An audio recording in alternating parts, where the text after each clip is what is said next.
مدرسہ کے منتظمین، معاونین، سب متعلقین کو مبارکباد دیتا ہوں۔ اللہ رب العزت نے اس بچے کو قرآن پاک حفظ کرنے کی توفیق عطا فرمائی۔ مجھے ڈبل خوشی ہے کہ اس کی 3 بہنیں بھی قرآن پاک کی حافظہ ہیں۔ یہ قرآن پاک کے اعجاز کی زندہ علامت ہے۔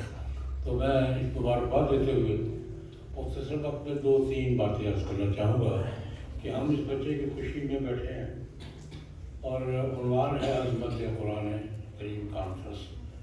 تو میں اس کو سامنے رکھتے ہوئے کوئی لمبی چوڑی بات چھیڑنے کی بجائے، میری عمر کوئی زیادہ نہیں ہے، پاکستان سے 1 سال چھوٹا ہوں، اس دور اپنی زندگی میں قرآن پاک کی عظمت کے جو مشاہدے میں نے کیے ہیں، یہ چاہتا ہے 2-4 بات یاد رکھتا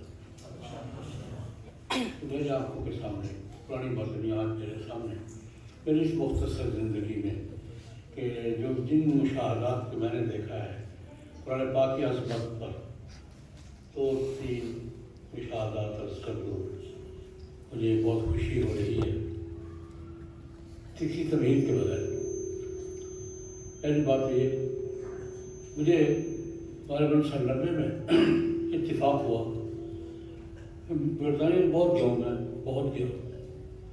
حضرت سید نشید شاہ صاحب رحمۃ اللہ علیہ ہمارے بزرگ تھے یا قابل میں سے تھے، ان کی معیت میں مجھے برٹش میوزیم میں جانے کا اتفاق ہوا۔ وہاں انڈیا آفس لائبریری ہے، وہاں قرآن پاک کا وہ اوریجنل نسخہ حضرت عثمان رضی اللہ عنہ نے لکھوایا تھا، لکھوایا میں لکھا تھا، تو پھر لکھا کتب عثمان بن عفان، مجھے اس نسخے کی زیارت کی سعادت ملی۔ 90 یا 98 کی بات، 99 کی۔ شاہ صاحب تشریف لے گئے تھے تو میں بھی گیا۔ اب میں اپنے تاثرات عرض کر رہا ہوں۔ British museum London, India office library, میں نے قرآن پاک یوں اٹھایا اور میری نظر آسمان کی طرف اٹھ گئی، یا اللہ کتنا بے نیاز ہے تو کہ قرآن پاک کے اوریجنل نسخے کی حفاظت کن سے کروا رہا ہے، کون حفاظت کر رہا ہے اور کس کی کر رہا ہے۔ میں تو سناٹے میں سسٹم کس کا ہے، نیٹ ورک کس کا ہے، خرچہ کس کا ہے، سارا کس کا ہے، اور قرآن پاک کی حفاظت کس کی کر رہے ہیں۔ یا میرے ہمارے پاس ہوتا ہے پتہ ہم کیا کرتے ہیں، یہ بات میرے دل میں پتہ ہم کیا کرتے ہیں۔ لیکن اللہ پاک سے میں نے شکر ہے، میرا شکر ہے۔ اس پر میں نے ایک کالم میں لکھا تھا کہ برٹش میوزیم کا شکریہ کہ قرآن پاک کا اوریجنل نسخہ حفاظت کے ساتھ، پوری حفاظت کے ساتھ رکھا ہوا ہے۔ ایک تو میرے دل میں یہ خیال ہے۔ دوسری بات، جس کاغذے میں بڑے اہتمام سے پروٹوکول سے رکھا ہوا ہے، اس کے ساتھ پوری سند لکھی ہوئی ہے۔ ہم تو سند بیان کرتے ہیں نا، حدثنا فلان قال حدثنا فلان، نیچے سے اوپر، یا جی ہم سے نے بیان کی، اوپر سے نیچے لکھی ہوئی ہے۔ کہ اس میں لکھا ہوا ہے کہ یہ قرآن پاک مسلمانوں کے تیسری خلیفہ اوتومان کہتے ہیں، اوتومان نے لکھا تھا، تو وہاں سے وہاں گیا، وہاں سے وہاں گیا، وہاں سے وہاں گیا، وہاں سے وہاں، بڑے بڑے بادشاہوں کی مہریں میں نے دیکھی ہے۔ جہانگیر کی مہر دیکھی ہے میں نے، یہ سلطان سلیم اول کی مہر دیکھی ہے، شاہ جہاں کی، یہ ساری مہریں لگی، اور فلاں سے ہوتا ہوا ہم نے بہادر شاہ ظفر کی لائبریری سے اٹھا کر یہاں محفوظ کر، میں نے کہا یا اللہ قرآن پاک کے اوریجنل نسخے کی حفاظت کن سے کروا رہا ہے، اور صرف حفاظت نہیں کروا رہا، اس کے اوریجنل ہونے کی گارنٹی بھی دلوا رہا ہے۔ یہ ایک مشاہدہ۔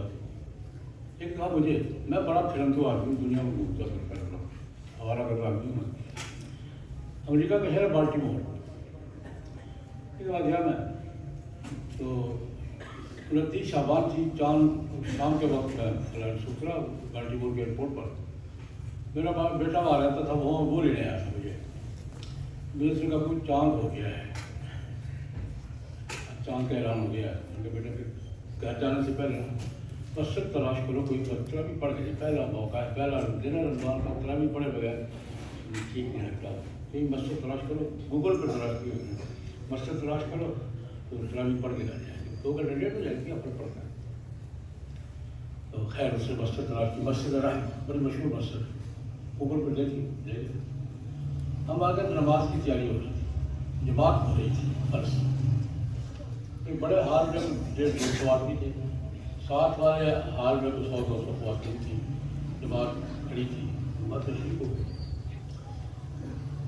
اب قاری صاحب نے قرآن پاک پڑھا 1.5 پارہ 20 تک بتا ہے، پانی پتی لہجے میں کوئی تکلف کے بغیر پڑھ رہا ہو، لطف آ جائے. ایسے بڑا انجوائے کے گھر میں جانا، مزہ آ گیا قرآن پاک سننے کا. 1.5 پارہ پڑھا میں نے کہا قاری صاحب سے ملاقات کر کے جانا ہے. اللہ کی قدرت میں رکا، میں نے مسافہ کر رہے ہیں. قاری صاحب نے مجھے پہچان لیا، حضرت صاحب کر رہے. میں نے کہا یار آپ کون ہیں؟ میں پاکستانی، میرا نام زاہد ہے. یہ قاری اہل اللہ رحیمی رحمہ اللہ کا نواسا. میرا نام زاہد ہے، میں ہر سال آ کے سناتا ہوں یہاں قرآن پاک. جو بات ہے وہ کھڑا ہوں. سوچنے والا آدمی سوچے گا، سوچنے والا آدمی سوچے گا میں وہاں قاری صاحب کو قرآن پاک سن رہا ہوں. دماغ میں سوال آ رہا ہے کہ یہ جو قاری صاحب امریکہ کے خیر بالٹی مور کی مسجد میں قرآن پاک سنا رہے ہیں، اس طرح امریکہ میں، شمالی امریکہ میں، کینیڈا اور امریکہ میں قرآن پاک سنانے والے حافظوں کی تعداد سینکڑوں میں ہوگی کہ ہزاروں میں ہوگی؟ یہ میرے سوال ہے. اس طرح آج کی رات یہ سنانے والے کتنے ہوں گے؟ سینکڑوں میں ہوں گے یا ہزاروں میں؟ چونکہ میں امریکہ کو جانتا ہوں، امریکہ کو بھی جانتا ہوں، امریکیوں کو بھی جانتا ہوں. میرے کہا ہزاروں میں، میرے ذہن میں پھنس کے ہزاروں میں ہوں گے. پھر سوال آیا کہ ہماری آبادی 1% وہ تسلیم کرتے ہیں، 2% ہم کلیم کرتے ہیں، 1.5% تو ہوگی. ہم تو 1.5-2% ہیں، چلو 1% ہی. ہمارے حافظوں کی تعداد یہ ہے، جن کا ملک ہے ان کی اپنی تعداد آبادی جو 25% ہے، باقی 1% یہودی ہے، 1% ہم ہیں. جن کی آبادی 25% ہے ان کو اپنی کتاب کا ایک حافظ 20 طرح کتاب سنانے والا مل جائے. سوچ رہا پھر نے کہا نہیں، ایک منٹ میں نے کہا اللہ پاک قرآن پاک کو ایمان تو تھا ہی، لیکن آج جو ایمان میں اضافہ ہوا یہ منظر دیکھ کر اللہ اکبر. میں بڑے اختصار کے ساتھ 2-3 مشاہدات عرض کرنا چاہتا ہوں. ہمارے امریکہ میں دوست ہے ہمارے، نو مسلم ہے، ڈاکٹر یحییٰ بیسٹ. انگریز فیملی ہے، بیسٹ فیملی بڑی مشہور فیملی ہے. اس کے جان بیسٹ کچھ 15-20 سال BBC کے ڈائریکٹر جنرل رہے ہیں. ان کا بیٹا ہے، مسلمان ہو گیا. اور یہ بات میں عرض کر دوں، میں 20 اور نو مسلموں کو جانتا ہوں، پڑھے لکھے نو مسلموں کو. انٹرویو کی میں صحافی بھی ہوں، انٹرویو بھی کی ان سے، چھپے ہوئے بھی ہیں. یہ میرا مشاہدہ ہے، جب یہ مسلمان ہوتے ہیں نا ہو جاتے ہیں.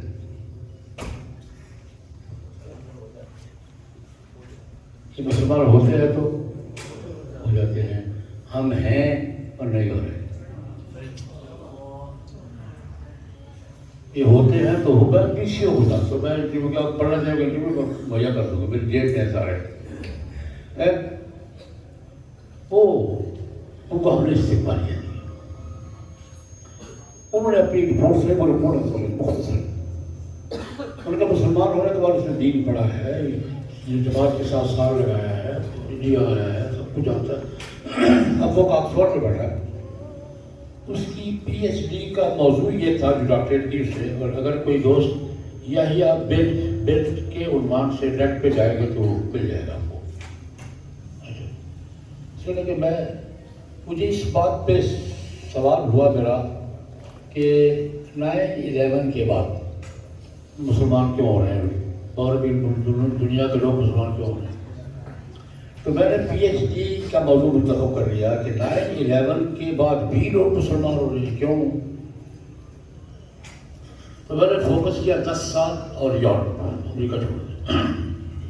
یورپین قوموں میں سے 10 سال کے اندر کتنے مسلمان ہوئے ہیں ایک، اور ان کے مسلمان ہونے کی وجہ کیا ہے، کہ اس کا فوکس پی ایچ ڈی مقالے کا مقالہ چھپ گیا ہے، نیٹ پہ موجود ہے کہ میں نے 13,000 نو مسلموں کو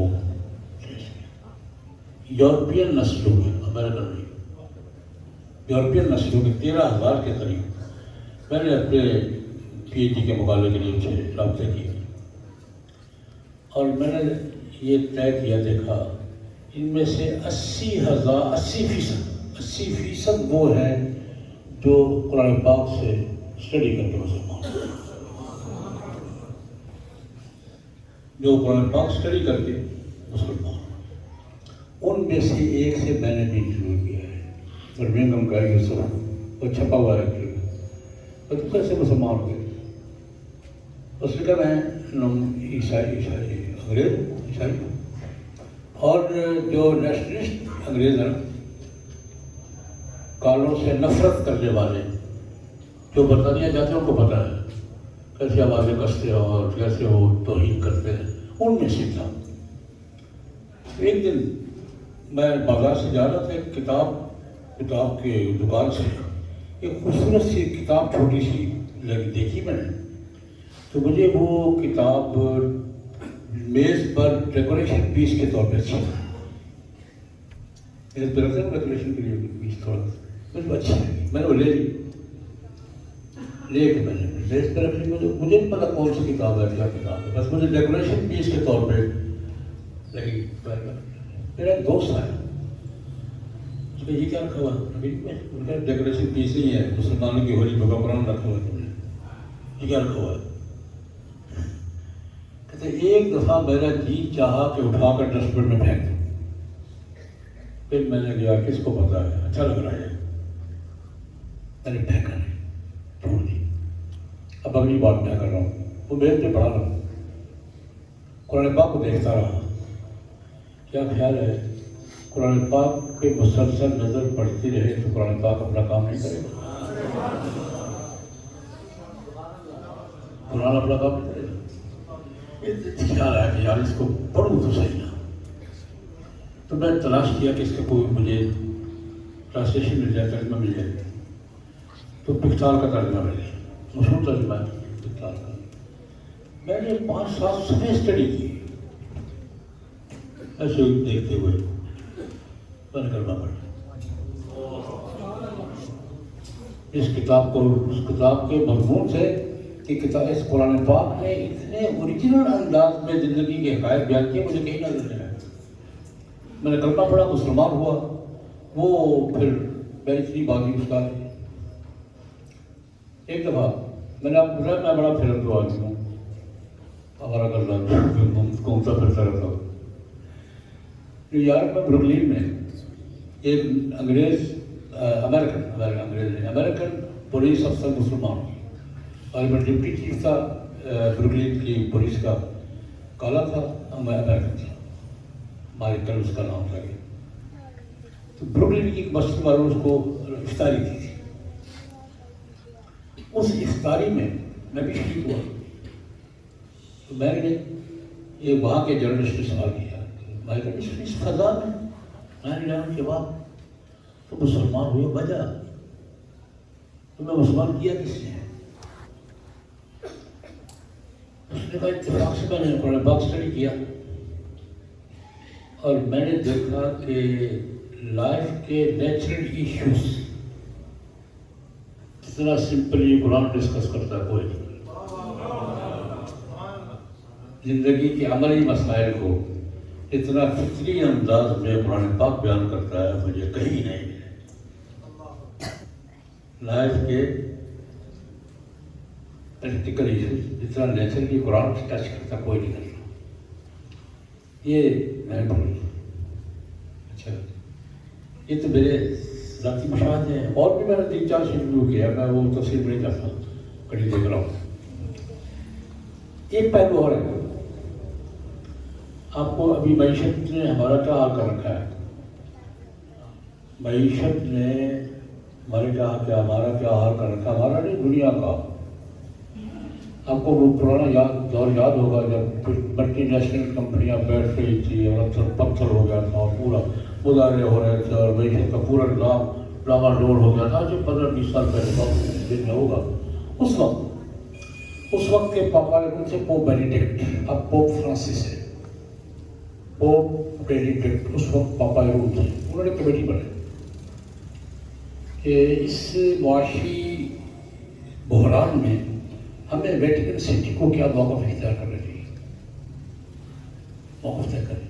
ویٹیکن سٹی کا مرکز ہے کتھولک عیسائیوں کا. اس کے بیٹی نے جو رپورٹ دی میں نے وہ رپورٹ پڑھی دہلی کے ایک اخبار شہروزہ دعوت وہاں سے میں نے نقل کی کہ بیٹی نے رپورٹ دی یہ اسباب ہے یہ اسباب ہے یہ اسباب ہے. اس کا ایک جملہ نقل کرتا ہوں. اس نے کہا جی اس معاشی بحران سے نکلنے کے لیے اور معیشت کو بیلنس کے ٹریک پر لانے کے لیے ہمیں معیشت کے وہ اصول اختیار کرنے ہوں گے جو قرآن میں بیان کیے.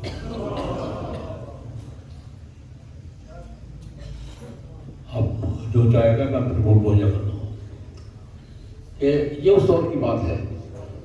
یہ انبیلنس ہو گئی, بیلنس کے ٹریک سے اتر گئی. یہ نہیں ہے وہی آ رہا ہے کبھی ادھر یہ ہوا. دنیا بند ہو رہا. ان کا جملہ یہ تھا اس کمیٹی کا کہ معیشت کو بیلنس کے ٹریک پر لانے کے لیے ہمیں معیشت کے وہ اصول اختیار کرنے ہوں گے جو کون بیان کرتا ہے. اور میں ایک بات اور کروں. اس سے پہلے مغرب میں غیر سودی بینکاری کو ناممکن کہا جاتا تھا. ہمارا مذاق اڑاتے ہیں پاگل ہو گئے بینکاری سود کے بغیر. ہمیں لوگ پاگل ہوگا سود کے بغیر بینکاری کیسے ہو سکتی ہے. پاپا روم کی اس کمیٹی کے بعد ہماری ریسرچ شروع ہوئی ہے اور اس وقت یورپ میں یورپ اور مغرب میں 200 سے زیادہ بینک غیر سودی بینکاری کر رہے ہیں. اسلامی کتنے ہیں وہ الگ مسئلہ ہے. غیر سودی بینکاری کوئی کتنے اسلامی ہے کتنے وہ الگ مسئلہ ہے.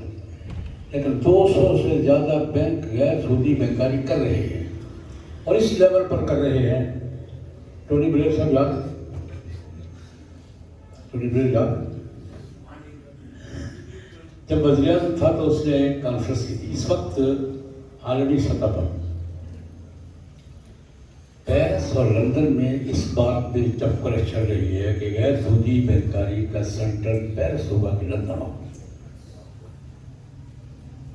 اور ٹونی بلیئر کی آخری کانفرنس جو اس نے کی تھی اس نے اس میں اپنی قوم سے وعدہ کیا تھا کہ میں غیر سودی بینکاری کی مرکزیت لندن میں لا کر رہوں گا.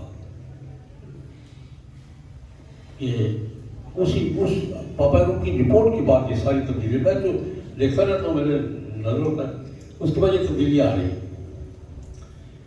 ایک اور شامل کر دیتا ہوں ویسے بہت ہے. اب تو شاہ صاحب ہو گئے شاہ چارلس پہلے شہزادہ ہوتا تھا اور یہ دنیا کے چند گنے چنے دانشوروں میں ہے. الیکٹرک کے فیلڈ سے تعلق ہے. بہت بڑا اسکالر. اس کے لیکچر کبھی آپ پڑھیں.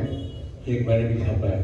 آکسفورڈ میں اس نے 8 لیکچر دیے تھے تاریخی لیکچر دنیا کی صورتحال کا. ان میں سے ایک لیکچر کا خلاصہ بیان کروں پھر یہ بات کروں گا. اس نے کہا اپنے آکسفورڈ میں اس وقت شہزادہ تھے پرنس چارلس. آکسفورڈ میں لیکچر دیا اس نے. آکسفورڈ آپ کو جانتا ہے آکسفورڈ کیا ہے مطلب وزیر ظاہر. آکسفورڈ میں لیکچر دیا کہ میں اپنے دانشوروں کو یہ بات کہنا چاہتا ہوں کہ دنیا کا موجودہ سسٹم ناکام ہو گیا. بے ساکھیوں کے سہارے چلنا. موجودہ سسٹم بے ساکھیوں کے سہارے چلنا. آلٹرنیٹو تلاش کرو یار. میں دعوت دیتا ہوں اپنے دانشوروں کو کہ آلٹرنیٹو ابھی سے تلاش کر لو کہ اس کا متبادل کیا ہوگا. اچھا یہ تو دعوت ہے. تجویز یہ ہے کہ آلٹرنیٹو کے طور پر اسلام کو اسٹڈی کرو.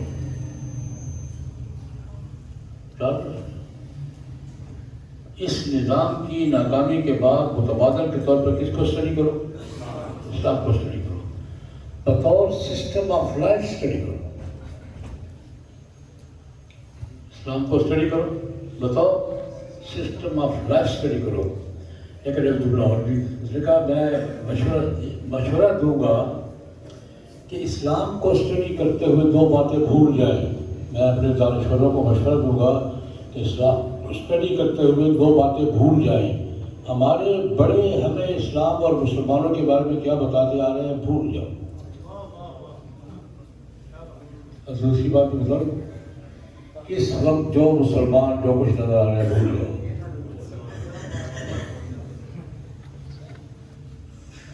اس وقت مسلمانوں کو دکھائی دے رہے ہیں بھول جاؤ.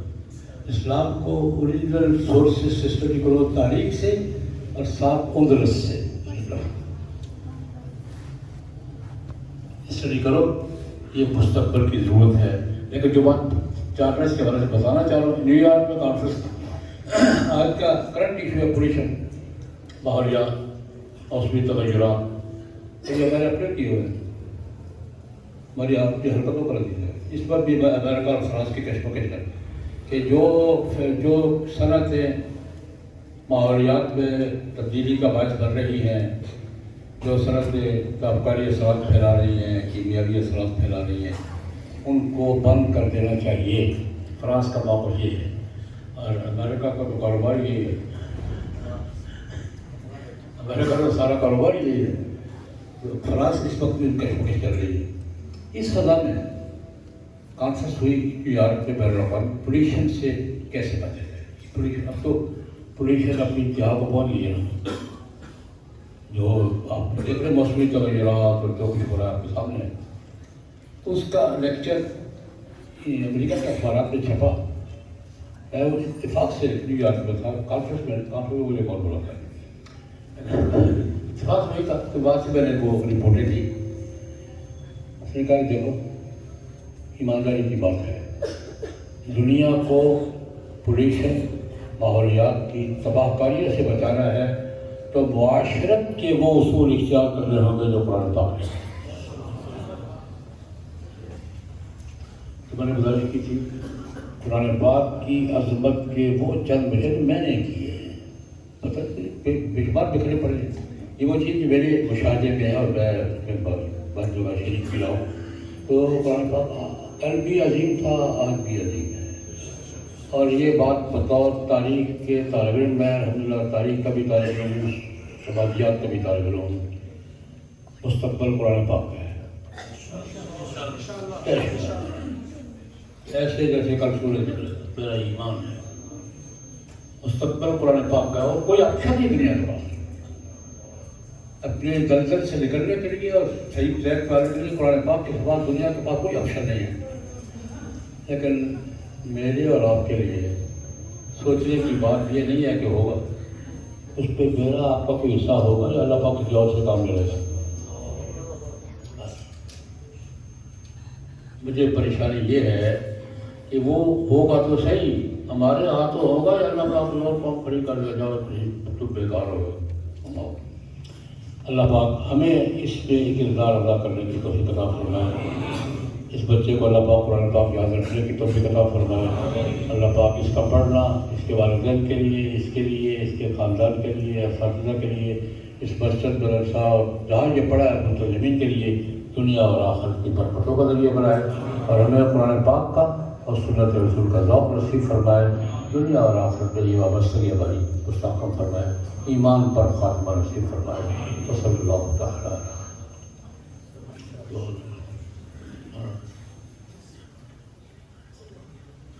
الحمدللہ رب العالمین والصلاۃ والسلام علی سید الرسول وخاتم النبیین وعلی آلہ واصحابہ واتباعہ اجمعین. ربی ہمارے بچے کا قرآن پاک یاد کرنا قبول فرما, اسے یاد رکھنے کی توفیق عطا فرما.